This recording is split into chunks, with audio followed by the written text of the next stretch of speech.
ಅಹಿಂದ ನಾಯಕತ್ವದ ನೆಲೆಯಲ್ಲಿ ಸಿದ್ದರಾಮಯ್ಯನವರನ್ನ ಪದಚ್ಯುತಗೊಳಿಸಿದ್ರು ಅಂತಾದ್ರೆ ಅತ್ಯಂತ ಪ್ರಭಾವಿಯಾಗಿ ಜನರೊಟ್ಟಿಗೆ ತನ್ನ ಸಂಬಂಧವನ್ನ ಇಟ್ಟುಕೊಂಡಂತ ಸಿದ್ದರಾಮಯ್ಯವನನ್ನ ಕಳಚಿದ್ರೆ ಎಲ್ಲೋ ಒಂದು ಕಡೆ ಕಾಂಗ್ರೆಸ್ ತನ್ನ ಅಸ್ತಿತ್ವವನ್ನೇ ಕಳ್ಕೊಳ್ಳುವ ಭಯದಿಂದ ತತ್ತರಿಸ್ತಾ ಇದೆ. ಇಷ್ಟು ಕಳಪೆಯಾಗಿ, ಇಷ್ಟು ಕೀಳು ಮಟ್ಟದಲ್ಲಿ, ಇಷ್ಟು ಮಾನಗೇಡಿಯಾಗಿ ಒಬ್ಬ ಹಿರಿಯ ರಾಜಕಾರಣಿ ವರ್ತಿಸುವುದನ್ನ ಪ್ರಾಯಶಃ ಸಮಾಜದ ಕಟ್ಟಕಡೆಯ ವ್ಯಕ್ತಿಯು ಕೂಡ ನಿರೀಕ್ಷೆ ಮಾಡುವುದಿಲ್ಲ, ಬಯಸುವುದಿಲ್ಲ. ಇವತ್ತು ನ್ಯಾಯಾಂಗ ವ್ಯವಸ್ಥೆ ನಮ್ಮಲ್ಲಿ ಅಷ್ಟು ಗಟ್ಟಿಯಾಗಿರೋದ್ರಿಂದ, ಶುದ್ಧವಾಗಿರೋದ್ರಿಂದ, ಖಡಕ್ ಆಗಿರೋದ್ರಿಂದ ಈ ದೇಶದಲ್ಲಿ ನಾಳೆ ಅನ್ನುವುದೊಂದು ಸುರಕ್ಷಿತವಾಗಿದೆ ಅನ್ನುವುದರ ಭಾವನಾತ್ಮಕವಾಗಿ ಬದುಕಲಿಕ್ಕೆ ಸಾಧ್ಯ ಆಗಿದೆ. ಭಾರತದ ಸನಾತನ ಧರ್ಮವನ್ನ ಸಂಪೂರ್ಣವಾಗಿ ನಾಶಗೊಳಿಸುವ ಕೆಲಸ ವ್ಯವಸ್ಥಿತವಾಗಿ ನಡೀತಾ ಇದೆ. ಅದಕ್ಕೆ ಇಂಡಿ ಕೂಟ ಅಭಯವನ್ನು ನೀಡ್ತಾ ಇದೆ. ತೀರ್ಪನ್ನ ಅವಹೇಳನ ಮಾಡುವಾಗಿಲ್ಲ, ತೀರ್ಪನ್ನ ದೂಷಿಸುವಾಗಿಲ್ಲ, ತೀರ್ಪನ್ನ ನಿಮಗೆ ಮನಸ್ಸು ಬಂದ ಹಾಗೆ ನಾಲಿಗೆ ಹರಿ ಬಿಡುವ ಹಾಗೆ ನೀವು ಅದನ್ನ ವ್ಯಾಖ್ಯಾನಿಸುವಾಗಿಲ್ಲ. ಆ ಕೆಲಸವನ್ನ ಈ ಜಮೀರ್ ಅಹಮದ್ ಅನ್ನುವ ಈ ಪುಟಗೋಸಿ ರಾಜಕಾರಣಿ ಮಾಡಿದ್ದಾರೆ.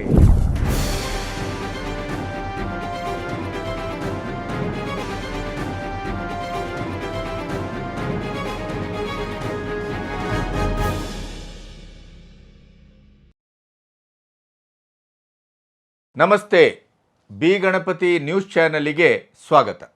ಇಲ್ಲಿಯವರೆಗೆ ನಮ್ಮ ನ್ಯೂಸ್ ಚಾನಲನ್ನು ಸಬ್ಸ್ಕ್ರೈಬ್ ಮಾಡದೇ ಇದ್ದರೆ ತಾವು ಮಾಡಿ, ತಮ್ಮ ಹಿತೈಷಿಗಳಿಗೂ ಹೇಳಿ. ರಾಜಕೀಯ ಅಧಿಕಾರ ಮತ್ತು ಅಧಿಕಾರದ ರಾಜಕಾರಣಕ್ಕಾಗಿ ಅಂಟಿಕೊಳ್ಳುವ ಪ್ರವೃತ್ತಿ ಇಷ್ಟು ಮಾನಗೇಡಿತನಕ್ಕೆ ಎಡೆ ಕೊಡಬಾರ್ದು, ಇಷ್ಟು ಲಜ್ಜೆಗೇಡಿತನಕ್ಕೆ ಎಡೆ ಕೊಡಬಾರ್ದು. ಒಂದು 40 ವರ್ಷದ ಆಚೆಯ ರಾಜಕೀಯ ಜೀವನದಲ್ಲಿ ಎಲ್ಲ ಏರುಪೇರುಗಳನ್ನು, ಪಕ್ಷಾಂತರವನ್ನು, ಅಧಿಕಾರವನ್ನು, 14ಕ್ಕೂ ಹೆಚ್ಚು ಬಾರಿ ಬಜೆಟ್ ಮಂಡಿಸಿದ ಖ್ಯಾತಿಯನ್ನು, ಸಾಮುದಾಯಿಕ ನಾಯಕತ್ವದ ಖ್ಯಾತಿಯನ್ನು, ಅಹಿಂದ ನಾಯಕತ್ವ ಅನ್ನುವಂಥ ನೆಲೆಯಲ್ಲಿ ಇಡೀ ಕರ್ನಾಟಕ ಅಷ್ಟೇ ಅಲ್ಲ, ದೇಶದಲ್ಲಿ ಕೂಡ ತನ್ನದೇ ಆದಂಥ ರಾಜಕೀಯದ ಒಂದು ವರ್ಚಸ್ಸನ್ನು ಹೊಂದಿದವರು ಯಾರಾದರೂ ಕರ್ನಾಟಕದಲ್ಲಿ ಪ್ರಸಕ್ತ ರಾಜಕಾರಣದಲ್ಲಿದ್ದರೆ ಅದು ಸಿದ್ದರಾಮಯ್ಯ. ಆದರೆ ಇಂಥ ಒಬ್ಬ ಸಿದ್ದರಾಮಯ್ಯರಿಗೆ ಬೇರೆಯವರನ್ನು ಲೇವಡಿ ಮಾಡುವ, ನಾನು ಮೋದಿಗೆ ಒಂದು ರೀತಿಯಲ್ಲಿ ಎದುರಾಳಿ ಅನ್ನುವ, ನನ್ನನ್ನು ಕಂಡ್ರೆ ಮೋದಿ ಹೆದರ್ತಾರೆ ಅನ್ನುವಂಥ ಹುಸಿ ಭರವಸೆ ಮತ್ತು ಆತ್ಮರತಿಯಲ್ಲಿ ತನ್ನ ರಾಜಕೀಯ ಜೀವನವನ್ನು ಕಳೀತಾ ಇರುವಂಥ ಇದೇ ಸಿದ್ದರಾಮಯ್ಯನವರಿಗೆ ಭ್ರಷ್ಟಾಚಾರದ, ಸ್ವಜನ ಪಕ್ಷಪಾತದ, ಅಧಿಕಾರದ ದುರುಪಯೋಗದ ಆರೋಪ ಮೆತ್ತಿಕೊಂಡು ಹೈಕೋರ್ಟು ಮತ್ತು ಜನಪ್ರತಿನಿಧಿ ನ್ಯಾಯಾಲಯದಲ್ಲಿ ಏಕಪ್ರಕಾರದ ತೀರ್ಪು ಪ್ರಕಟ ಆದ ನಂತರವೂ ಕೂಡ ಕುರ್ಚಿಯನ್ನು ಗಟ್ಟಿ ಮಾಡಿಕೊಳ್ಳುವುದಕ್ಕಾಗಿ ಕಾಂಗ್ರೆಸ್ಸಿನಲ್ಲಿ ಅನಿವಾರ್ಯವಾದಂಥ ಒಂದು ನಾಯಕತ್ವ ಇವತ್ತು ಸಿದ್ದು ಅವರನ್ನು ಪದಚ್ಯುತಗೊಳಿಸಿದರೆ ಕರ್ನಾಟಕದ ಕಾಂಗ್ರೆಸ್ಸು ಚಿಂದಿ ಚಿತ್ರಾನ್ನವಾಗಿ ಹೋಗಬಹುದು ಅಧಿಕಾರದ ಒಳಹೂಟದ ಹೋರಾಟದಲ್ಲಿ, ಮೇಲಾಟದಲ್ಲಿ. ಅದರ ಜೊತೆಗೆ ಒಂದು ಅಹಿಂದ ನಾಯಕತ್ವದ ನೆಲೆಯಲ್ಲಿ ಸಿದ್ದರಾಮಯ್ಯನವರನ್ನು ಪದಚ್ಯುತಗೊಳಿಸಿದ್ರು ಅಂತಾದರೆ ಇಡೀ ಕರ್ನಾಟಕದಲ್ಲಿ ಅತ್ಯಂತ ಪ್ರಭಾವಿಯಾಗಿ ಜನರೊಟ್ಟಿಗೆ ತನ್ನ ಸಂಬಂಧವನ್ನು ಇಟ್ಟುಕೊಂಡಂಥ ಸಿದ್ದರಾಮಯ್ಯವನನ್ನು ಕಳಚಿದರೆ ಎಲ್ಲೋ ಒಂದು ಕಡೆ ಕಾಂಗ್ರೆಸ್ಸು ತನ್ನ ಅಸ್ತಿತ್ವವನ್ನೇ ಕಳ್ಕೊಳ್ಳುವ ಭಯದಿಂದ ತತ್ತರಿಸ್ತಾ ಇದೆ. ಆ ಕಾರಣಕ್ಕಾಗಿಯೇ ಎರಡೂ ಕೋರ್ಟಲ್ಲಿ ತೀರ್ಪು ಏಕಪ್ರಕಾರವಾಗಿ ಬಂದು ಲೋಕಾಯುಕ್ತದ ತನಿಖೆಗೆ ಮುಂದುವರಿಸಿ 3 ತಿಂಗಳಲ್ಲಿ ತೀರ್ಪನ್ನು ಕೊಡಿ, ಅದರ ಜೊತೆಗೆ ಯಾವ್ಯಾವ ಸೆಕ್ಷನ್ನಲ್ಲಿ ತನಿಖೆ ಆಗಬೇಕು ಅನ್ನೋದನ್ನು ಕೂಡ ಜನಪ್ರತಿನಿಧಿ ನ್ಯಾಯಾಲಯ ಸ್ಪಷ್ಟವಾಗಿ ಹೇಳಿದೆ. ಲೋಕಾಯುಕ್ತದ ನಿವೃತ್ತ ನ್ಯಾಯಮೂರ್ತಿಗಳಾದಂಥ ಸಂತೋಷ್ ಕುಮಾರ್ ಹೆಗಡೆ ಅವರು ಕೂಡ ತನಿಖೆಗೆ ಆದೇಶ ಆಗಿರೋದ್ರಿಂದ ಮುಖ್ಯಮಂತ್ರಿ ಸಿದ್ದರಾಮಯ್ಯನವರು ರಾಜೀನಾಮೆಯನ್ನು ಕೊಡುವುದು ಉತ್ತಮ ಅಂತ ಹೇಳಿದ್ದಾರೆ. ಅದರ ಜೊತೆಗೆ ಇದೇ ಸಿದ್ದರಾಮಯ್ಯನವರು ನಿನ್ನೆಯ ವಿಡಿಯೋದಲ್ಲಿ ಹೇಳಿದ್ದೇನೆ ನಾನು, BS ಯಡಿಯೂರಪ್ಪನವರ ವಿಷಯದಲ್ಲಿ ಪ್ರಾಸಿಕ್ಯೂಷನ್ಗೆ ಅನುಮತಿಸಿ ಕೊಟ್ಟ ತಕ್ಷಣ ಅವರು ಪದಚ್ಯುತಿಯನ್ನು ಮಾಡತಕ್ಕದ್ದು, ರಾಜೀನಾಮೆಯನ್ನು ಕೊಡತಕ್ಕದ್ದು. ಇಲ್ಲದೇ ಇದ್ದರೆ ಒಂದು ಪ್ರಾಂಜಲವಾದಂಥ ಶುದ್ಧವಾದ ತನಿಖೆಗೆ ಅವರು ಅಧಿಕಾರದಲ್ಲಿ ಮುಖ್ಯಮಂತ್ರಿಯಾಗಿ ಮುಂದುವರೆದಿದ್ದರೆ ಅದು ಸಾಧ್ಯವೇ ಇಲ್ಲ. ಆದ್ದರಿಂದ ಸಾಂವಿಧಾನಿಕವಾಗಿ ಮತ್ತು ಕಾನೂನಾತ್ಮಕವಾಗಿ ಅದರ ಜೊತೆಗೆ ನೈತಿಕವಾಗಿ BS ಯಡಿಯೂರಪ್ಪನವರು ರಾಜೀನಾಮೆ ಕೊಟ್ಟು ಕೆಳಗಿಳಿಬೇಕು, ತನಿಖೆ ಆಗಬೇಕು. ಆ ತನಿಖೆಯಿಂದ ಯಾವುದು ಸತ್ಯ, ಯಾವುದು ನ್ಯಾಯ, ಯಾವುದು ಅನ್ಯಾಯ, ಎಲ್ಲಿ ಭ್ರಷ್ಟಾಚಾರ ಆಗಿದೆಯೋ ಅದರಲ್ಲಿ ಯಡಿಯೂರಪ್ಪನವ್ರ ಪಾತ್ರ ಇದೆಯೋ ಇಲ್ಲವೋ ಅನ್ನೋದು ಸ್ಪಷ್ಟಗೊಳ್ಳಿ ಅಂತ ಹೇಳಿದವರು ಇದೇ ಸಿದ್ದರಾಮಯ್ಯ. ಆದರೆ ಇವತ್ತು ಯಾವ್ಯಾವ ಕೋಡಂಗಿ ವೇಷ, ಯಾವ್ಯಾವ ಬಣ್ಣದ ವೇಷ, ಯಾವ್ಯಾವ ರೀತಿಯ ಮಾತು, ಇದನ್ನು ಜನಸಾಮಾನ್ಯರು ಕೂಡ ಚೀತು ಅಂತ ಉಗಿತಾ ಇದ್ದಾರೆ. ನಮ್ಮಂಥ ಪತ್ರಕರ್ತರ ಬಿಡಿ ಅಥವಾ ಪ್ರಾಜ್ಞರ ಬಿಡಿ, ರಾಜಕೀಯ ವಿಶ್ಲೇಷಕರ ಬಿಡಿ, ಪ್ರತಿಪಕ್ಷದವ್ರನ್ನ ಬಿಟ್ಟೇ ಬಿಡಿ. BJPಯವರು ಇವತ್ತು ಮನೆ ಮುತ್ತಿಗೆ ಆಗ್ತೇನೆ ಅಂತ ಹೊರಟಿದ್ದಾರೆ, ರಾಜ್ಯಾದ್ಯಂತ ಹೋರಾಟ ಅಂತ ಹೇಳ್ತಾ ಇದ್ದಾರೆ. ಅದೆಲ್ಲವನ್ನ ಬದಿಗಿಡೋಣ. ನೈತಿಕತೆಯ ಪ್ರಶ್ನೆ, BJPಯವ್ರಿಗೊಂದು ನ್ಯಾಯ, ಕಾಂಗ್ರೆಸ್ಸಿಗೊಂದು ನ್ಯಾಯ, JDSಗೊಂದು ನ್ಯಾಯ ಏನು? ಇಷ್ಟು ಕಳಪೆಯಾಗಿ, ಇಷ್ಟು ಕೀಳು ಮಟ್ಟದಲ್ಲಿ, ಇಷ್ಟು ಮಾನಗೇಡಿಯಾಗಿ ಒಬ್ಬ ಹಿರಿಯ ರಾಜಕಾರಣಿ ವರ್ತಿಸುವುದನ್ನು ಪ್ರಾಯಶಃ ಸಮಾಜದ ಕಟ್ಟಕಡೆಯ ವ್ಯಕ್ತಿಯು ಕೂಡ ನಿರೀಕ್ಷೆ ಮಾಡುವುದಿಲ್ಲ, ಬಯಸುವುದಿಲ್ಲ. ಹೊಲಸು ರಾಜಕಾರಣದ ಪರಮಾವಧಿಯಲ್ಲಿ ಕರ್ನಾಟಕ ನಿಂತಿದೆ.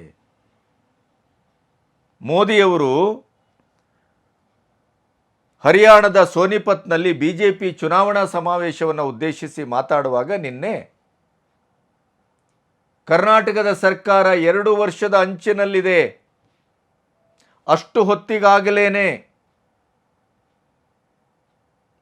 ಮುಖ್ಯಮಂತ್ರಿ ಸಿದ್ದರಾಮಯ್ಯನವರು ಮೂಡ ಹಗರಣದಲ್ಲಿ ಸಿಲುಕಿಕೊಂಡಿದ್ದಾರೆ. ಅವರ ಮೇಲೆ ಲೋಕಾಯುಕ್ತ ತನಿಖೆಗೆ ಹೈಕೋರ್ಟ್ ಮತ್ತು ಜನಪ್ರತಿನಿಧಿ ನ್ಯಾಯಾಲಯ ಏಕಕಾಲದಲ್ಲಿ ಆಜ್ಞೆಯನ್ನು ಮಾಡಿದೆ, ತೀರ್ಪು ಕೊಟ್ಟಿದೆ. ಕಾಂಗ್ರೆಸ್ಸು ಭ್ರಷ್ಟಾಚಾರದಲ್ಲಿ ಮುಳುಗಿದೆ. ಇಂಥ ಒಂದು ಕಾಂಗ್ರೆಸ್ಸಿನ ಆಡಳಿತ ನಿಮಗೆ ಬೇಕೇ ಅಂತ ಪ್ರಶ್ನೆ ಮಾಡಿದ್ದಾರೆ. 75 ವರ್ಷದಲ್ಲಿ ಕಾಂಗ್ರೆಸ್ಸು ಏನು ಮಾಡಿದೆ, ಎಷ್ಟು ಹಗರಣ ಆಗಿದೆ, ಎಷ್ಟು ಹಣವನ್ನು, ತೆರಿಗೆ ಹಣವನ್ನು ನುಂಗು ಹಾಕಿದೆ. ಭ್ರಷ್ಟಾಚಾರದ ಇಡೀ ಪ್ರವರ್ತಕರೇ ಕಾಂಗ್ರೆಸ್ಸಿನಲ್ಲಿ ಅವರ ಮೂಲ ಪುರುಷರು. ಭ್ರಷ್ಟಾಚಾರ ಮತ್ತು ಸ್ವಜನ ಪಕ್ಷಪಾತ, ಕುಟುಂಬ ರಾಜಕಾರಣ, ರೌಡಿಸಮ್ಮು ಇವೆಲ್ಲವನ್ನ ಬಳುವಳಿಯಾಗಿ ಕೊಟ್ಟದ್ದು ಈ ದೇಶಕ್ಕೆ ರಾಜಕಾರಣದ ನೆಲೆಯಲ್ಲಿ ಯಾವ ಪಕ್ಷ ಅನ್ನೋದನ್ನು ಜನರಿಗೆ ಪ್ರತ್ಯೇಕವಾಗಿ ಹೇಳಬೇಕಾಗಿಲ್ಲ. ಹಿರೀಕರಿಗೆ ಮತ್ತು ಕಿರಿಕರಿಗೆ ಮೇಲೆ ಎಂಥ ಆಸ್ತಿ ವಿವಾದದ ಆರೋಪದ ಭ್ರಷ್ಟಾಚಾರ ಇದೆ ಅನ್ನೋದು ನಿಮ್ಗೆ ಗೊತ್ತು. ವಾಲ್ಮೀಕಿ ಹಗರಣದ ಬಗ್ಗೆ ನಾನು ಹೇಳಬೇಕಾಗಿಲ್ಲ. ಕರ್ನಾಟಕ ಬಿಟ್ಟಿ ಭಾಗ್ಯದಿಂದ ದಿವಾಳಿ ಆದದ್ದನ್ನು ಲೆಕ್ಕ ಕೊಡಬೇಕಾಗಿಲ್ಲ. ಹಗರಣಗಳ ಸರದಾರರು ಯಾರು ಅಂತಂದರೆ ಅದು ಕಾಂಗ್ರೆಸ್ಸಿಗರು ಅನ್ನೋದನ್ನು ಈ ದೇಶ ಲಾಗಾಯತಿನಿಂದ ಒಪ್ಪಿಕೊಂಡು ಬಂದಿದೆ. ಅಂಥ ಒಂದು ಹಿನ್ನೆಲೆ ಇದ್ದಂಥ ಕಾಂಗ್ರೆಸ್ಸಿನ ಮುಖ್ಯಮಂತ್ರಿ ಮೋದಿಯವರ ಆರೋಪಕ್ಕೆ ಪ್ರತಿ ಏಟನ್ನು ಕೊಡುವ ರೀತಿಯನ್ನು ನೀವು ಗಮನಿಸಿದರೆ ನಗಬೇಕೋ, ಅಳಬೇಕೋ, ಚಪ್ಪಾಳೆ ತಟ್ಟಬೇಕೋ ಗೊತ್ತಾಗೋದಿಲ್ಲ. ಅವ್ರು ಹೇಳ್ತಾರೆ, ಕರ್ನಾಟಕದ BJPಯಲ್ಲಿ ಒಬ್ಬನೇ ಒಬ್ಬ ವ್ಯಕ್ತಿ ಭ್ರಷ್ಟಾಚಾರದ ಆರೋಪವನ್ನು ಹೊತ್ತಿರದಂಥ, ಭ್ರಷ್ಟಾಚಾರ ಮುಕ್ತವಾಗಿರುವಂಥ ಶುದ್ಧ ಒಬ್ಬ ವ್ಯಕ್ತಿಯನ್ನು ತೋರಿಸಿ ನಿಮಗೆ ಸಾರ್ವಜನಿಕ ಸನ್ಮಾನ ಮಾಡ್ತೇವೆ. ಅದರ ಜೊತೆಗೆ ಗಣಿಗಾರಿಕೆ ಕಾನೂನು ಬಾಹಿರವಾಗಿ ಭೂಮಿ ಮಂಜೂರು ಮಾಡಿರುವಂಥ JDSನ ಮುಖಂಡರಾದಂಥ ಕುಮಾರಸ್ವಾಮಿ ಅವರನ್ನು ನೀವು ಸಂಪುಟದಲ್ಲಿ ಇಟ್ಕೊಂಡಿದ್ದೀರಿ, ಭ್ರಷ್ಟಾಚಾರಕ್ಕೆ ಪ್ರೇರಕರೇ ನೀವು ಅಂತ ಪ್ರಶ್ನೆ ಮಾಡಿದ್ದಾರೆ. ಸಿದ್ದರಾಮಯ್ಯನವರಿಂದ ಇದನ್ನು ದಯವಿಟ್ಟು ನಿರೀಕ್ಷೆ ಮಾಡ್ತೀರಾ ತಾವು? ಕಮೆಂಟ್ ಮಾಡಿ ನನಗೆ. ಯಾಕೆ ಈ ಮಾತನ್ನು ಹೇಳ್ತೇನೆ ಅಂತಂದರೆ, ನಾನು ಶುದ್ಧನಲ್ಲ, ನಾನು ಭ್ರಷ್ಟಾಚಾರದ ಆರೋಪಿ. ಕೋರ್ಟ್ ಅದನ್ನು ಹೇಳಿದೆ. ಕೋರ್ಟಿನ ನಾಗಪ್ರಸನ್ನ ನ್ಯಾಯಮೂರ್ತಿಯವರು ಯಾವ್ಯಾವ ರೀತಿ ವಾದ ಪ್ರತಿವಾದದಲ್ಲಿ ಪ್ರಶ್ನೆ ಮಾಡಿದರು ಅಂದರೆ, ಹೆಂಡತಿ ಮಾಡಿದ ಅಥವಾ ಹೆಂಡತಿಯ ಹೆಸರಿನಲ್ಲಿ ಇದ್ದಂಥ ಆರೋಪಕ್ಕೆ ಪತಿ CM ಆಗಿರುವುದು ತಪ್ಪೇ, ಅಥವಾ ಅವರು ಇದರಲ್ಲಿ ಸಹಭಾಗಿಯಾಗಿದ್ದಾರೆ ಅನ್ನೋದಕ್ಕೆ ನೀವು ಏನು ಪ್ರೂಫ್ ಕೊಡ್ತೀರಿ? ಸಿದ್ದರಾಮಯ್ಯನವರ ಇನ್ವಾಲ್ವ್ಮೆಂಟ್ ಇದೆ ಅನ್ನೋದಕ್ಕೆ ನಿಮ್ಮ ಹತ್ರ ಏನು ದಾಖಲೆ ಇದೆ? ಅವರನ್ನು ಯಾಕೆ ಇಲ್ಲಿ ಎಳೆತಾ ಇದ್ದೀರಿ? ಈ ಎಲ್ಲ ಪ್ರಶ್ನೆಗಳನ್ನು ಕೂಲಂಕಷವಾಗಿ ಅದನ್ನು ಕೆದಕಿದ್ದಾರೆ, ಬೆದಕಿದ್ದಾರೆ. ಅದರ ಇಡೀದಾಗಿ ಆ ಒಂದು ಮಥನದಲ್ಲಿ ಪ್ರತಿವಾದಿಗಳು ಎಷ್ಟು ದಾಖಲೆಗಳನ್ನು ಕೊಟ್ಟಿದ್ದಾರೆ ಅನ್ನೋದನ್ನು ಸಂಪೂರ್ಣವಾಗಿ ಮೆನ್ಷನ್ ಮಾಡಿದ್ದಾರೆ. ಮತ್ತು ರಾಜ್ಯಪಾಲರು ಪ್ರಾಸಿಕ್ಯೂಷನ್ಗೆ ಅನುಮತಿ ಕೊಟ್ಟದ್ದು ಅದು ಎಳ್ಳಷ್ಟು ಕಾನೂನು ಬಾಹಿರವಲ್ಲ, ತಪ್ಪಲ್ಲ, ಅದು ಸರಿಯಾಗಿದೆ. ರಾಜ್ಯಪಾಲರ ನಡೆ ಶುದ್ಧವಾಗಿದೆ, ಸರಿಯಾಗಿದೆ. ವಿವೇಚನೆಯಿಂದ ಅವರು ಸಕಾಲದಲ್ಲಿ ಅವರದೇ ಆದಂಥ ತೀರ್ಮಾನವನ್ನು ತೆಗೆದುಕೊಳ್ಳುವಂಥ ಕಾನೂನಿನ ಅರ್ಹತೆ ಇದೆ, ಸಾಧ್ಯತೆ ಇದೆ ಅನ್ನೋದನ್ನು ನ್ಯಾಯಮೂರ್ತಿಗಳು ಸ್ಪಷ್ಟಪಡಿಸಿದ್ದಾರೆ. ಅದೇ ರೀತಿ ಜನಪ್ರತಿನಿಧಿ ನ್ಯಾಯಾಲಯದಲ್ಲೂ ಕೂಡ ಲೋಕಾಯುಕ್ತ ತನಿಖೆ ಯಾಕೆ ಆಗಬೇಕು ಅನ್ನೋದನ್ನು ಕೂಡ ಪೂರ್ಣವಾಗಿ ಅವರು ವಿಶದೀಕರಿಸಿದ್ದಾರೆ. ಆದರೆ ಸಿದ್ದರಾಮಯ್ಯನವರು ಮೋದಿಯವರಿಗೆ ಹೇಳುವುದೇನು? ನಿಮ್ಮ ಪಕ್ಷದಲ್ಲಿ ಭ್ರಷ್ಟಾಚಾರ ರಹಿತವಾದಂಥ ಒಬ್ಬ ವ್ಯಕ್ತಿಯನ್ನು ತೋರಿಸಿ ನಾನು ಸಾರ್ವಜನಿಕವಾಗಿ ನಿಮ್ಮನ್ನು ಸನ್ಮಾನ ಮಾಡ್ತೇನೆ. ಕರ್ನಾಟಕದ BJPಯವರು ಸಂಪೂರ್ಣವಾಗಿ ಭ್ರಷ್ಟಾಚಾರಿಗಳು, ಒಪ್ಕೊಳ್ಳೋಣ. ಅವರು ಅತ್ಯಂತ ಕಿಡಿಗೇಡಿ ಭ್ರಷ್ಟಾಚಾರದಲ್ಲಿ ತೊಡಗಿದ್ದಾರೆ, ಆಯಿತು, ಒಪ್ಕೊಳ್ಳೋಣ. ಆ ಕಾರಣಕ್ಕಾಗಿ ನೀವು ಅಧಿಕಾರದಲ್ಲಿ ಮುಂದುವರಿಯುವ ನಿಮ್ಮ ಸರ್ಕಾರದ ಶಾಸಕರ ಮೇಲೂ ಈಗ ಬೇರೆ ಬೇರೆ ಕೇಸ್ಗಳಿದೆ. ಈಗಾಗಲೇ ನಾಗೇಂದ್ರ ಜೈಲಿನಲ್ಲಿದ್ದಾರೆ. ವಾಲ್ಮೀಕಿ ಹಗರಣದಲ್ಲಿ ಅದರ ತನಿಖೆ ಮುಂದುವರೆದಿದೆ. ಬಿಲ ಆಗದಷ್ಟು ಹೆಗ್ಗಣಗಳು ಸಿಗ್ತಾ ಇದೆ. ಪ್ರಿಯಾಂಕಾ ಖರ್ಗೆ ಇಷ್ಟೆಲ್ಲ ಆವಾಜಾಗ್ತಾರೆ. ಸಿದ್ದರಾಮಯ್ಯನವರ ರಾಜೀನಾಮೆ ಕೇಳುವ ಮೋದಿಯವರು ಸ್ವತಃ ಅವರ ಪಕ್ಷದ ಶಾಸಕರ ಭ್ರಷ್ಟಾಚಾರದ ಬಗ್ಗೆ ಮಾತಾಡಲಿ ಅಂತಾರೆ. ಎಲೆಕ್ಷನ್ ಬಾಂಡಿನ ಹಗರಣಕ್ಕೆ ಸಂಬಂಧಪಟ್ಟು ಪ್ರಧಾನಿಯೇ ರಾಜೀನಾಮೆ ಕೊಡಲಿ ಅಂತಾರೆ. ಕಾನೂನು ತಜ್ಞರು ಇವರು, ಕಾನೂನನ್ನು ಅರಿದು ಕುಡಿದವರು, ಸಂವಿಧಾನವನ್ನು ಸಂಪೂರ್ಣವಾಗಿ ಮನನ ಮಾಡಿಕೊಂಡವರು. ಎಂಥ ಕ್ಷುಲ್ಲಕವಾಗಿ ಮಾತಾಡ್ತಾರೆ ಈ ಮರಿಕರ್ಗೆ ಅಂತಂದರೆ, ಎಲೆಕ್ಷನ್ ಬಾಂಡಿನ ಬಗ್ಗೆ ಅದರ ಸಂಪೂರ್ಣವಾದಂಥ ತಿಳುವಳಿಕೆ, ಚರ್ಚೆ, ವಿಚರ್ಚೆ, ಸಂವಾದ ಎಲ್ಲವೂ ಆಗಿ ಕಾಂಗ್ರೆಸ್ಸಿನ MP ಗಳೆಷ್ಟು, ಅವರಿಗೆ ಅರ್ಹವಾಗಿ ಬರಬೇಕಾದಂಥ ಎಲೆಕ್ಷನ್ ಬಾಂಡಿನ ಹಣ ಎಷ್ಟು, ಆದರೆ ಅವರಿಗೆ ಒಟ್ಟು ಬಂದಂಥ ಹಣ ಎಷ್ಟು, BJPಗಿಂತ ಹೆಚ್ಚು ಹಣವನ್ನು ಎಲೆಕ್ಷನ್ ಬಾಂಡ್ ಮೂಲಕ ಲಪಡಾಯಿಸಿದವರು ಕಾಂಗ್ರೆಸ್ ಅನ್ನೋದನ್ನು ದೇಶ ಅದನ್ನು ಸಂಪೂರ್ಣವಾಗಿ ಅರ್ಥ ಮಾಡಿಕೊಂಡಿದೆ. ಕೋರ್ಟಿನಲ್ಲಿ ಅದರ ಬಗ್ಗೆ ಎಲ್ಲವೂ ವಾದ ವಿವಾದಗಳಾಗಿದ್ದಾವೆ. ಅದನ್ನು ಈಗ ತಂದು ಕೂಡಿಸ್ತಾರೆ ಇವರು. ನೆನಪಿಡಬೇಕು, ಸಿದ್ದರಾಮಯ್ಯನವರು ಇವತ್ತು ತನ್ನ ಕುರ್ಚಿಯನ್ನು ಉಳಿಸ್ಕೊಳ್ಳಿಕ್ಕೆ ತನ್ನ ಕಾಲು ಕೆಳಗೆ ಕುಂಬಳಕಾಯಲ್ಲ, ಪ್ರಾಣಿಯೇ ಕೊಳತು ಬಿದ್ದಿದೆ. ಆ ವಾಸನೆಯಲ್ಲೂ ಕೂಡ ತಾನು ಶುದ್ಧವಾಗಿದ್ದೇನೆ ಅಂತ ಲೋಭನ ಹಾಕ್ಕೊಳ್ಳುವ ಕೆಲಸ ಮಾಡ್ತಾ ಇದ್ದಾರೆ. ಊದುಕಡ್ಡಿ ಹಚ್ಚುವ ಕೆಲಸ ಮಾಡ್ತಾ ಇದ್ದಾರೆ, ಸೆಂಟ್ ಹಾಕ್ಕೊಳ್ಳುವ ಕೆಲಸ ಮಾಡ್ತಾ ಇದ್ದಾರೆ. ಅವರ ಸಂಪುಟ ಸದಸ್ಯರೆಲ್ಲ ಅವರವರದೇ ಆದಂಥ ರೀತಿಯಲ್ಲಿ ಸೆಂಟ್ ಹಾಕಿ ಅದನ್ನು ಪರಿಮಳಯುಕ್ತವಾಗಿ ಮಾಡುವ ಕೆಲಸವನ್ನು ಮಾಡ್ತಾ ಇದ್ದಾರೆ. ತನಿಖೆ ಆಗಲಿ, ಅದರಿಂದ ಯಾವುದು ಅಂತ ತೀರ್ಪು ಬರಲಿ, ರಾಜೀನಾಮೆ ಕೊಡುವ ಪ್ರಶ್ನೆಯೇ ಇಲ್ಲ. ಅಂದರೆ ಲೋಕಾಯುಕ್ತ ತನಿಖೆಗೆ ಆದೇಶ ಆಗಿದೆ, ನೀವು ಮುಖ್ಯಮಂತ್ರಿಯಾಗಿ ಆ ಪದವಿಯಲ್ಲಿ ಮುಂದುವರಿತೀರಿ. ಯಾವ ರೀತಿ ಟ್ರಾನ್ಸ್ಪರೆನ್ಸಿ, ಯಾವ ರೀತಿ ಶುದ್ಧದಲ್ಲಿ ತನಿಖೆ ಆಗುತ್ತೆ? ಆ ತನಿಖೆಯನ್ನು ಶುದ್ಧ ಅಂತ ಹೇಗೆ ನಂಬಬೇಕು, ಪಾರದರ್ಶಕ ಅಂತ ಹೇಗೆ ನಂಬಬೇಕು? ಇದೇ ಪ್ರಶ್ನೆಯನ್ನು ಯಡಿಯೂರಪ್ಪನವ್ರಿಗೆ ಕೇಳಿದ್ದು ತಾನೇ. ನೀವು ಅಂತಂದಾಗ ಓಕೆನಾ? BJPಯವರು ಭ್ರಷ್ಟರು, JDSನವರು ಭ್ರಷ್ಟರು, ಇಡೀ ಲೋಕದಲ್ಲಿರುವ ರಾಜಕಾರಣಿಗಳೆಲ್ಲರೂ ಭ್ರಷ್ಟರು, ಓಕೆ. ತಾವು ಯಾಕೆ ಭ್ರಷ್ಟರಾಗಬೇಕು? ಪರೋಕ್ಷವಾಗಿ ನಾನು ಹೌದು ಭ್ರಷ್ಟ, ಆದರೆ ನಿಮ್ಮಲ್ಲೂ ಇದ್ದಾರಲ್ಲ ಭ್ರಷ್ಟರು, ಅವ್ರಿಗೆ ಕೇಳಿ, ನನ್ನನ್ನು ಯಾಕೆ ಕೇಳ್ತೀರಿ ಅನ್ನೋದು ನ್ಯಾಯಸಮ್ಮತವೇನು? ಸಂವಿಧಾನಾತ್ಮಕವೇ? ಆತ್ಮ ಒಪ್ಪುತ್ತದೆಯೇ? ನೈತಿಕತೆಯೇ? ಹಿರಿಯ ರಾಜಕಾರಣಿ ವರ್ತಿಸುವ ರೀತಿಯೇ? ಹೇಳಿ. ಮೋದಿಯವರ ಜಾಗದಲ್ಲಿ ನೀವೇ ಇದ್ದಿದ್ರೆ, ಇಲ್ಲಿ ಯಡಿಯೂರಪ್ಪನವರು ಈ ರೀತಿಯ ಪರಿಸ್ಥಿತಿಗೆ ಒಳಗಾಗಿದ್ದಿದ್ರೆ, ರಾಹುಲ್ ಗಾಂಧಿನೋ ಖರ್ಗೆ ಅವರೋ ನೀವು ಎದ್ನೋ ಬಿದ್ನೋ ಅಂತ ಇಡೀ ದೇಶದಲ್ಲಿ ಟಮ್ ಟಮ್ ಮಾಡ್ತಿರ್ಲಿಲ್ವೇನು? ಪಾದಯಾತ್ರೆ ಮಾಡ್ತಿರ್ಲಿಲ್ವೇನು? ಬಾಯಿಗೆ ಬಂದ ಶಬ್ದವನ್ನು ಬಳಸ್ತಿರ್ಲಿಲ್ವೇನು? ತಾವು ಮಾನ ಇದೆಯಾ? ಮರ್ಯಾದೆ ಇದೆಯಾ? ನೈತಿಕತೆ ಇದೆಯಾ? ಕಿಂಚಿತ್ತಾದರೂ ಇದೆಯಾ ನಿಮಗೆ? ಇದ್ದಿದ್ರೆ ನೀವು ರಾಜೀನಾಮೆ ಕೊಟ್ಟು ಕೆಳಗೆ ಬರ್ತಿದ್ರಿ ಅಂತ ಹೇಳ್ತಿರ್ಲಿಲ್ವೇ? ಈಗ ಯಾಕೆ ಇದು ಸಮರ್ಥನೆ? ಅಂದರೆ ಇಡೀ ದೇಶದಲ್ಲಿ ಎಲ್ಲರೂ ಭ್ರಷ್ಟಾಚಾರ ಮಾಡಿದ್ದಾರೆ, ಎಲ್ಲರೂ ಭ್ರಷ್ಟಾಚಾರದ ಆರೋಪವನ್ನು ಹೊತ್ತಿದ್ದಾರೆ. ಹಾಗೆ ನೋಡಿದರೆ ನಿಮ್ಮ ಉಪಮುಖ್ಯಮಂತ್ರಿಗಳೇ ಜೈಲಿಗೆ ಹೋಗಿ ಬಂದಿದ್ದಾರೆ, ಇಡಿ ವಿಚಾರಣೆ ನಡೀತಾ ಇದೆ. ಅದಕ್ಕೇನು ಹೇಳ್ತೀರಿ? ನಿಮ್ಮ ಸಂಪುಟದ ಸಚಿವ ನಾಗೇಂದ್ರ ತಲೆದಂಡ ಆಗಿದೆಯಲ್ಲ, ಜೈಲಲ್ಲಿದ್ದಾರೆ, ಅದಕ್ಕೇನು ಹೇಳ್ತೀರಿ? ಪ್ರಿಯಾಂಕಾ ಖರ್ಗೆ ಮತ್ತು ದೊಡ್ಡ ಖರ್ಗೆ ಅವ್ರ ಮೇಲೆ ಇಷ್ಟು ದೊಡ್ಡ ಆರೋಪ ಇದೆಯಲ್ಲ, ಅದರ ತನಿಖೆ ಆಗಬೇಕಲ್ಲ ಈಗ, ಅದಕ್ಕೇನು ಹೇಳ್ತೀರಿ? ಇಷ್ಟರ ಮಟ್ಟಿಗೆ ಕೀಳುಮಟ್ಟಕ್ಕೆ ಇಳಿಯುವುದ ಅಧಿಕಾರಕ್ಕಾಗಿ? ಅದು ಇಷ್ಟು ಸುದೀರ್ಘವಾಗಿ ಅಧಿಕಾರವನ್ನು ಅನುಭವಿಸಿಕೊಂಡು ಬಂದಂಥವ್ರು ತಾವು. ಮೋದಿಯವರಿಗೆ ಉತ್ತರ ಕೊಡುವ ಬರದಲ್ಲಿ ನೀವು ಕೊಟ್ಟಂಥ ತಿರುಗೇಟು ಅಂತ ಪತ್ರಿಕೆಗಳಲ್ಲೆಲ್ಲ ಬಂದಿದೆಯಲ್ಲ, ಇದು ತಿರುಗೇಟಲ್ಲ, ಶರಣಾಗತಿ, ನಿರ್ಲಜ್ಜತನ, ಮಾನಗೇಡಿತನ, ಷಂಡತನ.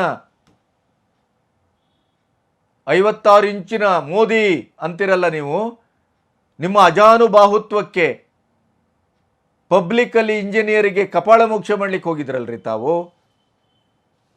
ಬಾಗಿನ ಬಿಡುವ ಫಂಕ್ಷನ್ನಲ್ಲಿ ಕೊಪ್ಪಳದಲ್ಲಿ ಅಷ್ಟರ ಮಟ್ಟಿಗೆ ಹತಾಶರಾಗಿದ್ದೀರಿ ತಾವು. ಪತ್ರಕರ್ತರ ಮೇಲೆ ಎರಗ್ತೀರಿ, ಪತ್ರಕರ್ತರಿಗೆ ಬೈತೀರಿ, ನಿಮಗೇನು ತರಾತುರಿ ರಾಜೀನಾಮೆ ಬಗ್ಗೆ ಅಂತ ಕೇಳ್ತೀರಿ. ಸಂವಿಧಾನಾತ್ಮಕವಾಗಿ ಪತ್ರಿಕಾ ರಂಗಕ್ಕೆ ಯಾವ ಬೆಲೆ ಇದೆ, ನೆಲೆ ಇದೆ, ಪ್ರಶ್ನಿಸುವ ಎಷ್ಟು ಹಕ್ಕಿದೆ, ಪತ್ರಿಕಾ ಸ್ವಾತಂತ್ರ್ಯವೂ ಕೂಡ ಸ್ವಾತಂತ್ರ್ಯದಲ್ಲಿ ನಮ್ಮ ಎಲ್ಲ ಸ್ವಾತಂತ್ರ್ಯಗಳಲ್ಲಿ ಭಾಳ ಅರ್ಹವಾದಂಥ ಸ್ಥಾನವನ್ನು ಹೊಂದಿದೆ ಅನ್ನೋದನ್ನು ತಮಗೆ ಹೇಳಬೇಕೇನು? ಎಷ್ಟರ ಮಟ್ಟಿಗೆ ಹತಾಶರಾಗಿದ್ದೀರಿ ಅಂತಂದರೆ ನಿಮಗೆ ಗೊತ್ತಿದೆ, ಇವತ್ತೇನಾದರೂ ನಾನು ಕೆಳಗಿಳಿದರೆ ಇನ್ನೇ ತನ್ನ ಜೀವಿತಾವಧಿಯಲ್ಲಿ ನಾನು ಮತ್ತೆ ಮುಖ್ಯಮಂತ್ರಿ ಆಗುವ ಪ್ರಶ್ನೆಯೇ ಇಲ್ಲ. ನಿಮಗೆ ಗೊತ್ತಿದೆ. ನಿಮ್ಮನ್ನೆಲ್ಲರೂ ಸಮರ್ಥಿಸ್ತಾ ಇದ್ದಾರೆ. ಇವತ್ತು ನಿಮ್ಮ ಸಂಪುಟದ ಸದಸ್ಯರು ಯಾರು? ನಿಮ್ಮ ಬಕೆಟ್ವಾದಿಗಳು. ನೀವು ಕೆಳಗಿಳಿದ್ರೆ ಅವರೆಲ್ಲರೂ ಇವತ್ತು ಮನೆಗೆ ಹೋಗಬೇಕಾಗತ್ತೆ, ಬೇರೆಯವರು ಮುಖ್ಯಮಂತ್ರಿ ಆದರೆ. ಆ ಪಟಾಲಮ್ಮು ನಿಮಗೆ ಬೆನ್ನಿಗಿಂದು ಚಪ್ಪಳೆ ತಟ್ತಾ ಇದೆ.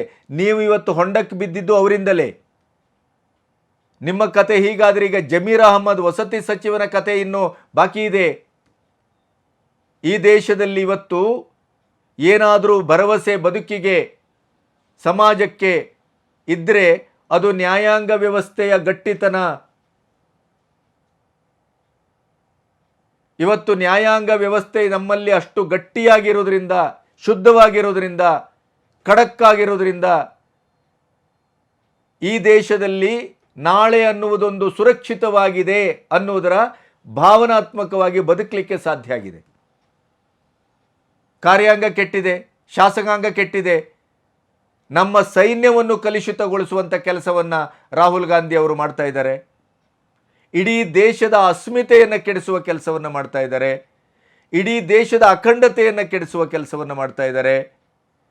ಇಡೀ ದೇಶಕ್ಕೆ ನುಸುಳುಕೋರರಿಂದ, ಭಯೋತ್ಪಾದಕರ ಅಡಗುದಾಣವಾಗಿ ಪರಿವರ್ತನೆಗೊಳ್ಳುತ್ತಿರುವಂಥ ಪ್ರದೇಶವನ್ನು ಸಂಪೂರ್ಣವಾಗಿ ಸಮರ್ಥಿಸ್ತಾ ಇದ್ದಾರೆ. ಪಾಕಿಸ್ತಾನದಲ್ಲಿ ಕೂತು ಭಾರತವನ್ನು ಅಭದ್ರಗೊಳಿಸುವ ವಿಚ್ಛಿದ್ರಕಾರಕ ಶಕ್ತಿಗಳೊಟ್ಟಿಗೆ ಕೈ ಜೋಡಿಸ್ತಾ ಇದ್ದಾರೆ.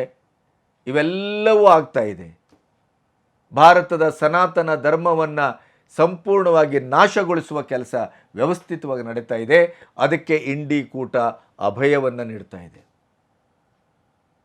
ಆದರೆ ಇಷ್ಟರ ಮಧ್ಯೆಯೂ ಕೂಡ ನಾವೇನಾದರೂ ಇವತ್ತು ಆಶಾವಾದಿಗಳಾಗಿದ್ದರೆ, ನಮ್ಮ ದೇಶ, ನಮ್ಮ ಅಸ್ಮಿತೆ, ನಮ್ಮ ಜನ ಅನ್ನುವಂಥ ಭರವಸೆಯನ್ನು ಹೊಂದಿದ್ದರೆ, ಎಲ್ಲೋ ಒಂದು ಕಡೆ ಕೊನೆಗೂ ನಮಗೊಂದು ಆದ ಅನ್ಯಾಯಕ್ಕೆ ನ್ಯಾಯ ಸಿಗತ್ತೆ, ನ್ಯಾಯವನ್ನು ಪಡೆಯಬಹುದು ಅನ್ನುವಂಥ ಒಂದು ವಿಶ್ವಾಸಾರ್ಹತೆ ಇದ್ದರೆ ಅದು ನಮ್ಮ ದೇಶದ ನ್ಯಾಯಾಂಗದ ಮೇಲೆ.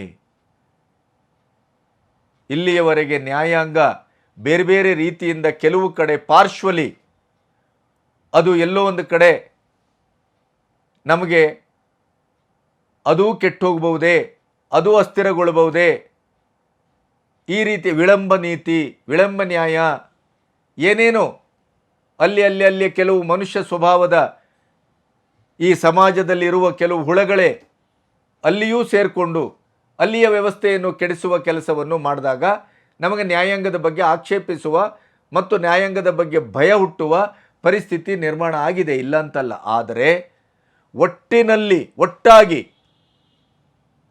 ನ್ಯಾಯಾಂಗ ವ್ಯವಸ್ಥೆ ಈ ದೇಶದಲ್ಲಿ ಅತ್ಯಂತ ಗಟ್ಟಿಯಾಗಿದೆ, ಭದ್ರವಾಗಿದೆ ಮತ್ತು ಇಡೀ ಸಮಾಜವನ್ನು ಅದು ಎದುರಿಸುವ ಮಟ್ಟಕ್ಕೆ ನೈತಿಕವಾಗಿ ಅದು ಗಟ್ಟಿಯಾಗಿದೆ. ಇಂಥ ನ್ಯಾಯಾಂಗದಲ್ಲಿ ಇವತ್ತು ಆ ಎಲ್ಲ ಗಟ್ಟಿತನಕ್ಕೆ ಕಾರಣ ಏನು? ನ್ಯಾಯಾಂಗದ ವಿರುದ್ಧವಾಗಿ ಯಾರೂ ಮಾತಾಡುವಾಗೇ ಇಲ್ಲ. ನೀವು ಬಂದ ತೀರ್ಪಿನ ಪ್ರಶ್ನಿಸುವ ಹಕ್ಕಿದೆ. ಹೈಕೋರ್ಟಲ್ಲಿ ನಿಮಗೆ ಅದು ಸಮಾಧಾನ ತರದೇ ಇದ್ದರೆ ಸುಪ್ರೀಂ ಕೋರ್ಟ್ಗೆ ಹೋಗ್ಬೋದು. ಏಕಸದಸ್ಯ ಪೀಠದಲ್ಲಿ ನಿಮಗೆ ನ್ಯಾಯ ಬಂದದ್ದು, ನಿಮಗೆ ತೀರ್ಪು ಬಂದದ್ದು ಅಸಮಾಧಾನ ಇದೆಯೋ ಅಲ್ಲಿ ಮೇಲ್ಮನವಿ ಸಲ್ಲಿಸಬಹುದು. ಬೇರೆ ಬೇರೆ ರೀತಿಯ ಹಂತಗಳಲ್ಲಿ ತೀರ್ಪನ್ನೇ ಪ್ರಶ್ನಿಸುವ ಹಕ್ಕು ನಮಗೆ ಸಂವಿಧಾನಾತ್ಮಕವಾಗಿ ಇದೆ. ಆದರೆ ತೀರ್ಪನ್ನು ಅವಹೇಳನ ಮಾಡುವ ಹಾಗಿಲ್ಲ, ತೀರ್ಪನ್ನು ದೂಷಿಸುವ ಹಾಗಿಲ್ಲ, ತೀರ್ಪನ್ನು ನಿಮಗೆ ಮನಸ್ಸು ಬಂದ ಹಾಗೆ ನಾಲಿಗೆ ಹರಿ ಬಿಡುವ ಹಾಗೆ ನೀವು ಅದನ್ನು ವ್ಯಾಖ್ಯಾನಿಸುವಾಗಿಲ್ಲ. ಆ ಕೆಲಸವನ್ನು ಈ ಜಮೀರ್ ಅಹಮದ್ ಅನ್ನುವ ಈ ಪುಟಗೋಸಿ ರಾಜಕಾರಣಿ ಮಾಡಿದ್ದಾರೆ. ಜನತಾದಳದಲ್ಲಿರುವಾಗ ಏನು ಮಾಡಿದರು? ಕುಮಾರಸ್ವಾಮಿಯವರ ಕುಂಡೆ ತೊಳಿತಾ ಇದ್ರು ಇವರು. ಈ ಶಬ್ದವನ್ನು ಅವರಿಗೆ ಬಳಸಬೇಕು, ಯಾಕೆಂತಂದ್ರೆ ಅಷ್ಟು ನೀಚ ಶಬ್ದಗಳನ್ನು ಸಾರ್ವಜನಿಕ ಜೀವನದಲ್ಲಿ ಅವರು ಬಳಸಿದ್ದಾರೆ. ಭಾರತದ ಬಗ್ಗೆ, ಧರ್ಮದ ಬಗ್ಗೆ, ಹಿಂದೂಗಳ ಬಗ್ಗೆ, RSS ಬಗ್ಗೆ ಇತ್ಯಾದಿ. ಯಾವಾಗ ಕುಮಾರಸ್ವಾಮಿ ಅವರಿಗೆ ಜಟಾಪಟಿ ಬಂತೋ ಆವಾಗ ಬಂದದ್ದು ಆ ಕೆಲಸ ಮಾಡಲಿಕ್ಕೆ ಇಲ್ಲಿ ಸಿದ್ದರಾಮಯ್ಯನವರಲ್ಲಿ. ಸಿದ್ದರಾಮಯ್ಯನವರಿಗೆ ಬಕೆಟ್ ಇಡುವ, ಸಿದ್ದರಾಮಯ್ಯನವರ ಚೇಲಾಗಿರಿ ಮಾಡುವ, ಅಲ್ಲಿ ಕುಮಾರಸ್ವಾಮಿಯ ಬಸ್ ಡ್ರೈವರ್ ಆಗಿದ್ದರು ವಿಧಾನಸೌಧಕ್ಕೆ ಬರುವಾಗ. ಇಲ್ಲಿ ಇಡೀಯದಾಗಿ ಕುಮಾರಸ್ವಾಮಿಯವರನ್ನು ಬಿಟ್ಟ ನಂತರ ಸಿದ್ದರಾಮಯ್ಯನವರ ಬಕೆಟ್ ಹಿಡಿಯುವ ಕೆಲಸ ಮಾಡಿ ಅವರು ಅಧಿಕಾರಕ್ಕೆ ಬಂದಾಗೆಲ್ಲ ಮಂತ್ರಿಗಿರಿ, ಅರ್ಹತೆ ಇಲ್ಲ. ಮುಸ್ಲಿಮರ ಬೆಂಬಲ ಇರಬಹುದು, ಅರ್ಹತೆ ಇಲ್ಲ. ಅವರು ಇವತ್ತಿನವರೆಗೂ ರಾಜಕೀಯ ಜೀವನದಲ್ಲಿ ನಿರ್ವಹಿಸಿದ ಯಾವ ಖಾತೆಯಲ್ಲೂ ಒಂದು ಸಾರ್ವಜನಿಕ ಜೀವನದಲ್ಲಿ ಒಂದು ಅದ್ಭುತವಾದಂಥ ಕೆಲಸ ಮಾಡಿದ್ದಾರೆ ಅನ್ನುವಂಥ ನೆನಪಿಸಿಕೊಳ್ಳುವಂಥ ಒಂದು ಯಕ್ಕಶ್ಚಿತ ಕೆಲಸವನ್ನು ಮಾಡಿಲ್ಲ. ಅಂಥ ನಜಬಂಡ ರಾಜಕಾರಣಿ, ಅಂಥ ನಜಬಂಡ ಸಚಿವ. ಇಂಥ ಒಂದು ಸಚಿವ ಇವತ್ತು ಸಿದ್ದರಾಮಯ್ಯನವರನ್ನು ಓಲೈಕೆಗಾಗಿ, ಸಿದ್ದರಾಮಯ್ಯನವರನ್ನು ನಾವು ಅವರೊಟ್ಟಿಗಿದ್ದೇವೆ ಅಂತ ತೋರಿಸುವ ತುರುಸಿನಲ್ಲಿ ಏನು ಹೇಳಿದ್ದಾರೆ? ಇದು ಪೊಲಿಟಿಕಲ್ ತೀರ್ಪು, ಪೊಲಿಟಿಕಲ್ ಜಡ್ಜ್ಮೆಂಟ್, ರಾಜಕೀಯ ಪ್ರೇರಿತ ತೀರ್ಪು. ಇವ್ರಿಗೇನು ಮತಿಗೆಟ್ಟಿದೆಯಾ? ಈ ನಾಲಿಗೆಗೆ ಇದೇ ಇಲ್ವಾ ಲಂಗು ಲಗಾಮು? ಜಮೀರ್ ಅಹಮದ್ ಅವರ ನಾಲಿಗೆಗೆ ಲಂಗು ಇಲ್ಲ, ಲಗಾಮು ಇಲ್ಲ ಅಂತ ನಮಗೆ ಗೊತ್ತು, ಕಲ್ಚರು ಇಲ್ಲ ಅಂತ. ಅದು ಸಂಸ್ಕೃತಿ ಹೀನ, ಅದು ಜಗತ್ತೇ ತೀರ್ಮಾನ ಮಾಡಿದೆ. ಆದರೆ ಹೈಕೋರ್ಟಿನ, ಅದರಲ್ಲೂ ಈಗ ನೀವು ಲೈವ್ ನೋಡ್ತಾ ಇದ್ದಾಗ ನಮ್ಗೆ ಅರ್ಥ ಆಗುತ್ತೆ ಎಂತೆಂಥ ಮೇಧಾವಿ ಜಡ್ಜ್ಗಳಿದ್ದಾರೆ ನಮ್ಮಲ್ಲಿ, ನ್ಯಾಯಮೂರ್ತಿಗಳಿದ್ದಾರೆ, ಎಂತೆಂಥ ಜ್ಞಾನಿಗಳಿದ್ದಾರೆ. ಎಂತೆಂಥ ಕಾನೂನಿನ ಪಾಂಡಿತ್ಯವನ್ನು ಅರಗಿಸಿಕೊಂಡಂಥ ಮಹಾಮೂರ್ತಿಗಳಲ್ಲಿ ಕೂತಿದ್ದಾರೆ. ಈಗ ಅವರ ಲೈವಲ್ಲಿ ಅವರ ತೀರ್ಪಿನ ಸಂದರ್ಭದಲ್ಲಿ ಆ ವಾಗ್ವಾದದ ಪ್ರತಿವಾದವನ್ನು ಆಲಿಸುವ ಸಂದರ್ಭದಲ್ಲಿ ಅವರು ಒಂದು ಕೇಳುವ ಪ್ರಶ್ನೆಗಳು, ವ್ಯಾಖ್ಯಾನಿಸುವ ರೀತಿ, ನೊಂದವರ ಪರವಾಗಿ ಮಿಡಿಯುವ ರೀತಿ, ಮೊನ್ನೆ ಗಂಡ ಹೆಂಡತಿ ಸಪರೇಟ್ ಆಗಬೇಕು ಅಂತ ಡೈವೋರ್ಸ್ ಆದ ಕೇಸನ್ನು ತೆಗೆದುಕೊಂಡು ಹೋದಂಥ ಸಂದರ್ಭದಲ್ಲಿ ಇದೇ ನಮ್ಮ ಘನವೆತ್ತಂಥ ಹೈಕೋರ್ಟು ನ್ಯಾಯಮೂರ್ತಿಗಳು ಅವರನ್ನು ಮಾತಾಡಿಸಿ ಕಣ್ಣೀರು ಹಾಕಿಸಿ ಅವರನ್ನು ಒಂದು ಮಾಡಿ ಸುಖವಾಗಿ ಸಂಸಾರ ಮಾಡಿ ಅಂತ ಕಳಿಸಿದರು. ಎಂಥ ಒಂದು ನ್ಯಾಯ ರೀ ಅದು. ಯಾರೊಬ್ಬರು ಹೆಣ್ಮಗಳು ಡೈವೋರ್ಸ್ಗೆ ಹಾಕಿ ಗಂಡನಿಂದ ಲಕ್ಷಾಂತರ ರೂಪಾಯಿ ಪೀಕಿಸಬೇಕು ಅಂತ ಹೊರಟಾಗ ಒಬ್ಬರು ನ್ಯಾಯಮೂರ್ತಿ, ಮಹಿಳಾ ನ್ಯಾಯಮೂರ್ತಿಗಳು ಅವರಿಗೆ ಯಾವ ರೀತಿ ಕ್ಲಾಸ್ ತೆಗೆದುಕೊಂಡ್ರು ಅದನ್ನು ನಾವು ನೋಡಿದ್ದೇವೆ. ಹಾಗಾಗಿ ನ್ಯಾಯಾಂಗ ಜಾಗೃತವಾಗಿದೆ, ನ್ಯಾಯಾಂಗ ಮಾನವೀಯತೆಯನ್ನು ಹೊಂದಿದೆ, ನ್ಯಾಯಾಂಗ ಸಮಾಜಮುಖಿಯಾಗಿದೆ, ನ್ಯಾಯಾಂಗ ನೊಂದವರ ಪರವಾಗಿದೆ.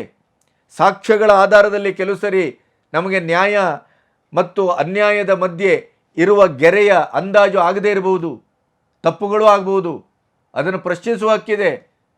ಇವತ್ತು ಸಿದ್ದರಾಮಯ್ಯನವರು ಕೂಡ ಮೇಲ್ಮನವಿಯನ್ನು ಸಲ್ಲಿಸ್ತಾರೆ.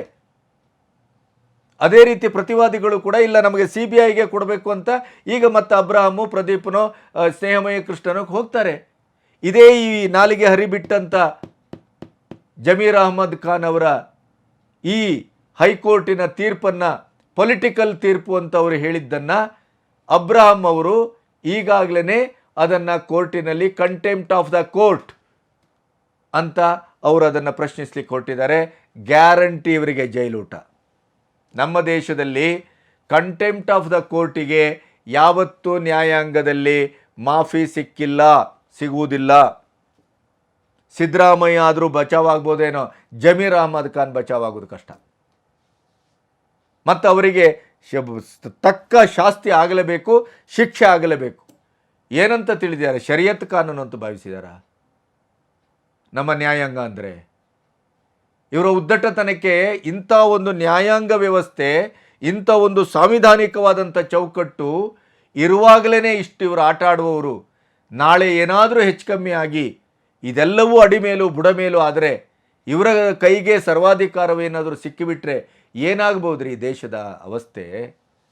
ಏನಾಗ್ಬೋದು ಈ ದೇಶದ ಅವಸ್ಥೆ? ಜನರಿಗೆ ಏನನ್ನ ಕೊಡ್ಲಿಕ್ಕೆ ಹೊರಟಿದ್ದೀರಿ? ಪರಮೇಶ್ವರ್ ಹೇಳ್ತಾರೆ ರಾಜೀನಾಮೆ ಕೊಡುವ ಪ್ರಶ್ನೆಯೇ ಇಲ್ಲ,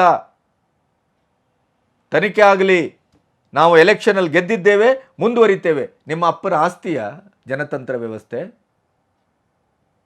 ನಿಮ್ಮ ಜಹಗೀರ ಪ್ರಜಾಪ್ರಭುತ್ವ ಏನಂತ ಭಾವಿಸಿದಿರಿ? ಒಬ್ಬ ಮುಖ್ಯಮಂತ್ರಿ ಆರೋಪ ಹೊತ್ತಂಥ ಮುಖ್ಯಮಂತ್ರಿ, ಭ್ರಷ್ಟಾಚಾರದ ಆರೋಪ ಹೊತ್ತಂಥ ಮುಖ್ಯಮಂತ್ರಿ, ಹೈಕೋರ್ಟು ಸಂಶಯವನ್ನು ವ್ಯಕ್ತಪಡಿಸಿ ತನಿಖೆಗೆ ಆದೇಶಿಸಿದಂಥ ಒಂದು ಕೇಸಿನ ಪ್ರಧಾನ ಬಿಂದು ಮುಖ್ಯಮಂತ್ರಿಗಳು, ಅವರಲ್ಲಿ ಅಧಿಕಾರದಲ್ಲಿರ್ತಾರಂತೆ, ಇಲ್ಲಿ ಲೋಕಾಯುಕ್ತದಲ್ಲಿ ತನಿಖೆ ಆಗತ್ತಂತೆ. ಇದಕ್ಕಿಂತ ಹಾಸ್ಯಾಸ್ಪದವಾದಂಥ ನಗೆಪಾಟಲ್ಗೀಡಾಗುವಂಥ ಘಟನೆ ಇನ್ನೇನಾದರೂ ಘಟಿಸಲಿಕ್ಕೆ ಸಾಧ್ಯ ಉಂಟಾ? ಕಾಂಗ್ರೆಸ್ಸಿಗೆ ಇದು ಯಾವುದೂ ಹೊಸ್ತಲ್ಲ. ಕಾಂಗ್ರೆಸ್ಸಿಗೆ ಅಧಿಕಾರ ಮುಖ್ಯ. ತೆಲಂಗಾಣದ ಚುನಾವಣೆಗೆ ಕರ್ನಾಟಕದ ವಾಲ್ಮೀಕಿ ನಿಗಮದ ದುಡ್ಡನ್ನು ಹಂಚಿದಂಥ ಭ್ರಷ್ಟರು ನನ್ನ ಮಕ್ಕಳಿವರು. ಮಾನ ಮರ್ಯಾದೆ ಇಲ್ಲ ಇವರಿಗೆ, ಸಂವಿಧಾನದ ಭಯ ಇಲ್ಲ. ಸಂವಿಧಾನದ ಹೆಸರು ಹೇಳ್ಕೊಂಡು ತಿರುಗಾಡ್ತಾರೆ, ಆದರೆ ಸಂವಿಧಾನದ ಭಯ ಇಲ್ಲ. ನ್ಯಾಯಾಂಗದ ಬಗ್ಗೆ ಮಾತಾಡ್ತಾರೆ. ಇವರಿಗೆ ಯಡಿಯೂರಪ್ಪನವರು ಪ್ರಾಸಿಕ್ಯೂಷನ್ಗೆ ಅನುಮತಿ ಕೊಟ್ಟರಲ್ಲ ರಾಜ್ಯಪಾಲರು, ಆವಾಗ ರಾಜ್ಯಪಾಲರು ಅದ್ಭುತ ಅಂತ ಕಾಣಿಸ್ಲಿಕ್ಕೆ ಶುರು ಆಯಿತು. ರಾಜಭವನ ನ್ಯಾಯಯುತವಾಗಿದೆ, ಪ್ರಜಾಪ್ರಭುತ್ವದ ದೇಗುಲ ಅಂತ ಹೇಳಿದರು. ಅದೇ ರಾಜ್ಯಪಾಲರು ಇವತ್ತು ಮುಖ್ಯಮಂತ್ರಿ ಸಿದ್ದರಾಮಯ್ಯನವರ ಮೇಲೆ ಪ್ರಾಸಿಕ್ಯೂಷನ್ಗೆ ಅನುಮತಿ ಕೊಟ್ಟ ತಕ್ಷಣ ಅವರು ಏಜೆಂಟ್ರಾಗ್ತಾರೆ, ಕೇಂದ್ರ ಸರ್ಕಾರದ ಏಜೆಂಟ್ರಾಗ್ತಾರೆ. ನೆನಪಿಡಿ, ಈ ಕೇಂದ್ರ ಸರ್ಕಾರದ ಏಜೆಂಟರ ರೀತಿ ವರ್ತಿಸಿದ್ದು ಕಾಂಗ್ರೆಸ್ಸಿನ 75 ವರ್ಷ ಅಲ್ಲ 58 ವರ್ಷ ಆಡಳಿತ ಮಾಡಿದಂಥ ಕಾಂಗ್ರೆಸ್ಸಿನ ಚಾಳಿ ಅದು. ಅದು ರಾಷ್ಟ್ರಪತಿ ಭವನವನ್ನು ಅಪಭ್ರಂಶಗೊಳಿಸಿದೆ, ರಾಜ್ಯಪಾಲರ ಭವನವನ್ನು ಅಪಭ್ರಂಶಗೊಳಿಸಿದೆ. ಯಾರಿಗೆ ಬುದ್ಧಿ ಹೇಳ್ತೀರಿ? ಯಾರಿಗೆ ಪಾಠ ಮಾಡ್ತೀರಿ? ಯಾರಿಗೆ ನೈತಿಕತೆಯನ್ನು ಬೋಧಿಸ್ತೀರಿ? BJPಗರು ಭ್ರಷ್ಟರಲ್ಲ, ಅತಿಭ್ರಷ್ಟರು, ತಿಳ್ಕೊಳ್ಳೋಣ. ಆದರೆ ತಾವೇನು ಮಾಡಿದ್ದೀರಿ, ಮಾಡ್ತಾ ಇದ್ದೀರಿ? ಆರೋಪ ಬಂದ ತಕ್ಷಣ, ಕೋರ್ಟಿನಲ್ಲಿ ಕೇಸು ದಾಖಲಾದ ತಕ್ಷಣ, ರಾಜ್ಯಪಾಲರು ಪ್ರಾಸಿಕ್ಯೂಷನ್ಗೆ ಅನುಮತಿ ಕೊಟ್ಟ ತಕ್ಷಣ, ನಿಮ್ಮ 4 ದಶಕದ ರಾಜಕಾರಣದ ಹಿರಿತನದ ಹಿನ್ನೆಲೆಯಲ್ಲಿ ನಾನು ಶುದ್ಧ, ನಾನು ಹರಿಶ್ಚಂದ್ರ ಅಂತ ಘೋಷಿಸಿಕೊಳ್ಳುವಂಥ ಹಿನ್ನೆಲೆಯಲ್ಲಿ ನೀವು ರಾಜೀನಾಮೆ ಕೊಟ್ಟು ಕೆಳಗಿಳಿದು ತನಿಖೆ ಮಾಡಿ. ಎದುರಿಸ್ತೇನೆ, ನಾನು ಶುದ್ಧವಾಗಿ ಮತ್ತೆ ಅಧಿಕಾರಕ್ಕೆ ಬರ್ತೇನೆ ಅನ್ನುವ ವಿಶ್ವಾಸವನ್ನು ಹೊಂದಬೇಕಾಗಿತ್ತು. ಸ್ವಯಂ ಪ್ರೇರಣೆಯಿಂದ ನಿಮ್ಮ ಬಾಲಂಗೋಚಿಗಳಿಗೆ, ಪಟಾಲಂಗಳಿಗೆ, ಬಕೆಟ್ವಾದಿಗಳಿಗೆ ಎಲ್ಲರಿಗೂ ಬುದ್ಧಿ ಹೇಳಿ ನೀವು ಕೆಳಗಿಳಿಬೇಕಾಗಿತ್ತು. ಆದರೆ ಇಡೀ ಚರಿತ್ರೆ ನಿಮ್ಮ ಹೆಸರಿನಲ್ಲಿ ಕಪ್ಪು ಚರಿತ್ರೆ ನಿರ್ಮಾಣ ಆಗುವಾಗ ಮಾಡಿದ್ರಿ. ಕರ್ನಾಟಕದ ರಾಜಕೀಯದ ಚರಿತ್ರೆಯಲ್ಲಿ ಒಂದು ಕಪ್ಪು ಅಧ್ಯಾಯವಾಗಿ ಸಿದ್ದರಾಮಯ್ಯನವರ ಈ ಘಟನೆ ದಾಖಲಾಗುವಾಗ ಮಾಡಿದ್ರಿ. ಸಿದ್ದರಾಮಯ್ಯನವರು ಇವತ್ತಿನವರೆಗೆ ಪ್ರಥಮ ಹಂತದ ಮುಖ್ಯಮಂತ್ರಿಯಾಗಿ ಏನು ಒಳ್ಳೆ ಕೆಲಸ ಮಾಡಿದರು ಅಂತ, ಏನು ಹಗರಣ ಮುಕ್ತವಾಗಿ ಕೆಲಸ ಮಾಡಿದರು ಅಂತ ಏನು ಹೇಳ್ತಿದ್ರಲ್ಲ, ಅದರ ಚರಿತ್ರೆ ಇವತ್ತು ಕೊನೆಗೊಂಡಿದೆ. ಮೋದಿಯವರ ಬಗ್ಗೆ ಮಾತಾಡ್ತೀರಿ, ಮೋದಿಯವರಿಗೆ ಪಂಥವಾಹನವನ್ನು ಕೊಡ್ತೀರಿ. ಮೋದಿಯವರು 10 ವರ್ಷದಲ್ಲಿ ಅವರ ಬಿಡಿ ಇಡೀ ಸಂಪುಟದಲ್ಲಿ ಒಂದೇ ಒಂದು ಹಗರಣ ಇಲ್ಲಲ್ರಿ. 3ನೇ ಬಾರಿ ಬಂದಾಗಲೂ ಕೂಡ ಕೊಯ್ಲೇಷನ್ ಗೌರ್ಮೆಂಟ್ ಆದರೂ ಕೂಡ ಎಲ್ಲಿಯೂ ಮಣಿಯುವ ಪ್ರಶ್ನೆ ಇಲ್ಲ, ಎಲ್ಲಿಯೂ ಹಗರಣದ ಪ್ರಶ್ನೆ ಇಲ್ಲ, ಎಲ್ಲಿಯೂ ಭ್ರಷ್ಟಾಚಾರದ ಪ್ರಶ್ನೆ ಇಲ್ಲ. ಅವರ ಮಾತಾಡುವ ಯೋಗ್ಯತೆ ನಿಮಗಿಲ್ಲ, ಅವರ ಹೆಸರೆತ್ತುವ ಯೋಗ್ಯತೆ ನಿಮಗಿಲ್ಲ. ನೆನಪಿಡಿ, ಮೋದಿಯವರಿಗೆ ಉತ್ತರ ಕೊಡೋದು ಬಿಡಿ, ಮೋದಿಯವರ ಹೆಸರೆತ್ತುವ ಯೋಗ್ಯತೆಯನ್ನು ಸಿದ್ದರಾಮಯ್ಯನವರು ಇವತ್ತು ಕಳ್ಕೊಂಡಿದ್ದಾರೆ. ನೈತಿಕವಾದಂಥ ಅಧಪತನದ ಹಳವಂಡದಲ್ಲಿ ಬಿದ್ದು ಅವರ ಕೆಸರನ್ನೇ ಅವರು ಉಂಡು ಅವರ ಇಡೀ ರಾಜಕೀಯ ಚರಿತ್ರೆ ಇವತ್ತು ಕೆಸರುಂಡಿದೆ ಅನ್ನೋದನ್ನು ಅತ್ಯಂತ ವಿಷಾದದಿಂದ ಹೇಳಬೇಕಾಗಿದೆ. ನಮಸ್ತೆ.